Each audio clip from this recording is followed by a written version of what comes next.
Facebook, TikTok, YouTube কাঁপাচ্ছে এই ধরনের animate photo দিয়ে এনিমেট ভিডিওগুলি কিভাবে আপনারা তৈরি করবেন। তো এই ভিডিওগুলি তৈরি করার জন্য আমরা একটা অ্যাপসের মধ্যে চলে আসবো। তো অ্যাপসে আমরা যা যা সেটিংসগুলি করবো কিন্তু আমরা অবশ্যই আমরা মনোযোগ সহকারে দেখতে হবে, তাহলে কিন্তু আপনারা ফটো দিয়ে আপনারা এই ধরনের অ্যানিমেট ভিডিওগুলো তৈরি করতে পারবেন। তো এখানে আমাদের যে সর্বপ্রথম আই এগ্রি টিকমার্ক দিতে হবে। টিকমার্ক দেওয়ার পরে নিজে আপনাদের এই যে আই অ্যাকসেপ্ট যে অ্যান্ড কন্টেন্ট, এটাতে কিন্তু আমাদের ক্লিক করতে হবে। এখানে ক্লিক করার পরে কিন্তু আমাদের এখানে ইন্টারফেসটা এরকম আসবে। এখান থেকে আপনারা অনেকগুলো ফটো এবং আপনার ভিডিও এখান থেকে এনিমেট করতে পারবেন।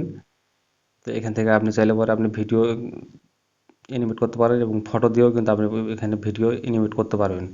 তো এখানে আপনি সব ধরনের কিন্তু ফটো দিয়ে ভিডিও এনিমেট তৈরি করতে পারবেন এবং এখান থেকে আপনি কিন্তু এডিটও করতে পারবেন আপনার ফটোগুলি। তো এখানে পেড ভার্সনটাও আছে, আপনি যদি চাইলে পেড ভার্সন নিতে পারেন।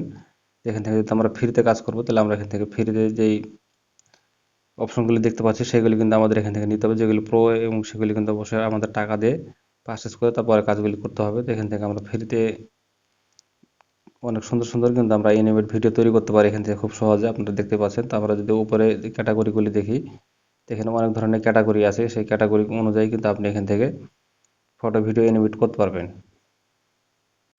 তো এখান থেকে আমি যদি এই ফটোটাতে ক্লিক করি তাহলে কিন্তু আমি এই ধরনের ফটো এডিটিং করে ভিডিও অ্যানিমেট তৈরি করতে পারবো। তো এখান থেকে আমি এটাতে ক্লিক করলাম, ক্লিক করার পরে এখান থেকে কিন্তু আমাদের এই যে অ্যাপ্লাই টু ইওর ফটো, এখানে ক্লিক করতে হবে। এখানে ক্লিক করলে কি হবে যে আমাদের গ্যালারিটা ওপেন হবে। তো এখান থেকে আমি একটা ফটো নিয়ে নেব।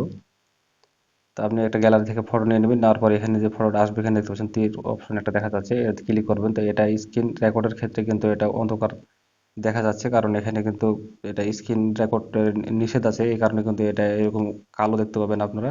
কিন্তু আপনি যখন নিজে করবেন তখন কিন্তু এটা ঠিক থাকবে। তো যেহেতু আমি স্ক্রিন রেকর্ড করছি সেই কারণে কিন্তু এটা এরকম দেখা যাচ্ছে। তো এখান থেকে কিন্তু আমরা জাস্ট এটা ক্লিক করলে কিন্তু আমাদের সেই ফটোটা এডিটিং হয়ে যাবে। এডিটিং হওয়ার পরে কিন্তু আমাদের এখানে যে অ্যানিমেট, তাই আমাদের কিন্তু এখানে এই ফটোটা এরকম ভাবে চলে আসবে। আপনারা যে এখানে কিন্তু অনেকগুলি অ্যানিমেট পেয়ে যাবেন, সেগুলি কিন্তু আপনি এখান থেকে ক্লিক করে নিচ থেকে কিন্তু আপনি এখানে চেঞ্জ করতে পারবেন। আপনি অনেকগুলি অ্যানিমেট, অনেক ক্যাটাগরি অ্যানিমেট পাবেন। তো এখান থেকে আপনি যদি সরাসরি চান আপনি ফাইলে কিন্তু এটা সেভ করতে পারেন। তাছাড়া এখান থেকে আপনি সরাসরি ইউটিউব, ফেসবুকে কিন্তু আপনি এখান থেকে শেয়ার করতে পারবেন আপনার যে ভিডিওটি সেটা। তো এখানে দেখতে পাচ্ছেন যে গ্যালারিতে চলে এসেছে নিচে। আমি কিন্তু আমার যেই ফোন মেমোরি সেখানে কিন্তু আমি এটা সেভ করলাম, সেভ করার পরে কিন্তু আমাদের এটা গ্যালারিতে চলে এসেছে। তো এই ধরনের ভিডিওগুলো আপনারা অ্যানিমেট করার জন্য আপনারা একটা অ্যাপস আপনাদের ডাউনলোড করতে হবে। তো অ্যাপসটা আমরা কীভাবে ডাউনলোড করবো সেটা আপনারা একটু দেখি। তো এখান থেকে আমরা প্লে স্টোরটা ওপেন করি। প্লে স্টোর ওপেন করার পরে এখান থেকে আমাদের লিখতে হবে ফটো ল্যাব।